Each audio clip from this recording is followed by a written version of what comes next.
Dear students வணக்கம். So இது வந்து நீட்டில் கேட்ட கொஸ்டின் இது. நீட்டு 2019 கேட்ட கொஸ்டின் இது. அதாவது அரேஞ்ச் அயனைசேஷன் எனர்ஜி. இந்த அயனைசேஷன் எனர்ஜி இந்த பீரியட் பாருங்கள், lithium, beryllium, boron, carbon, nitrogen, oxygen, fluorine, neon அப்படின்னு வருது இல்லையா செகண்ட் பீரியடில். ஸோ இதில் வந்து ஃபஸ்ட்டு அயனைசேஷன் எனர்ஜியை வந்து நம்ம அரேஞ்ச் பண்ணணும். நமக்கு என்ன தெரியும்னா, அதாவது நியூக்ளியர் சார்ஜ் இன்க்ரீசஸ் ஆனால் அயனைசேஷன் எனர்ஜி இன்க்ரீஸ் ஆகும். அப்போ லெஃப்ட்லேருந்து ரைட்டு வந்து அயனைசேஷன் எனர்ஜி இன்க்ரீஸ் ஆகும் அப்படிங்கிறது நமக்கு தெரியும். ஆனால் இதில் சின்ன சின்ன மாற்றங்கள் இருக்கும்.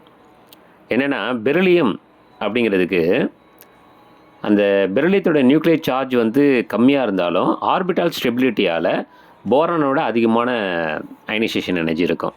அதே மாதிரி நைட்ரஜன், ஆக்சிஜனோட நியூக்ளியர் சார்ஜ் கம்மியாக இருந்தாலும் ஆஃபில்டு ஆர்பிட்டால் இருக்கிறதால நைட்ரஜனோட ஆர்பிட்டால் ஸ்டெபிலிட்டியால் அந்த ஆட்டம் வந்து ஆக்சிஜனோட அயனைசேஷன் எனர்ஜியில் அதிகமாக இருக்கும்.